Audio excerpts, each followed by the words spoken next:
मस्साजोगचे सरपंच संतोष देशमुख हत्या प्रकरणावरून आलेले भाजप आमदार सुरेश धस आणि मंत्री धनंजय मुंडे यांची भेट झालेली आहे। मुंडे आणि धस यांच्यात एक दोन नव्हे तर तब्बल 4.5 तास भेट झाली, चर्चा झाली।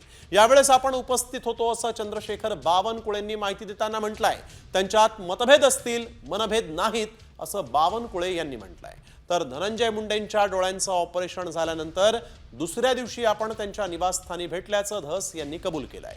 भेट घेणार असली तरी लढा हा सुरूच राहणार आहे असंही सुरेश धस यांनी म्हटलंय।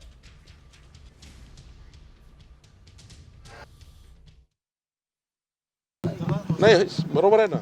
मी माननीय धनंजय मुंडे आणि माननीय सुरेश धस यांच्यासोबत 4-4.5 तास सोबत होतो। त्यांचे मतभेद आहे, मनभेद नाही आहे। ते दोघंही इमोशनल आहे खूप, आणि थोडे मतभेद आहे काही विषयावर। त्या विषयाचे मतभेद लवकर दूर होतील।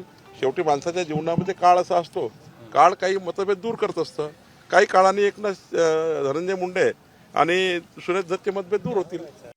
बावनकुळे साहेबही बोलले की बाबा असं हे करू नका, ते करू नका, पण मी त्याच्यानंतर मी त्यांना स्पष्ट सांगितलं ना की संतोष देशमुखच्या खून प्रकरणाच्या बाबतीत मी काहीही ऐकणार नाही। बावनकुळे साहेबांच्या निवासस्थानी मला त्यांनी जेवायला बोलवलं होतं, मी तिथे गेलतो।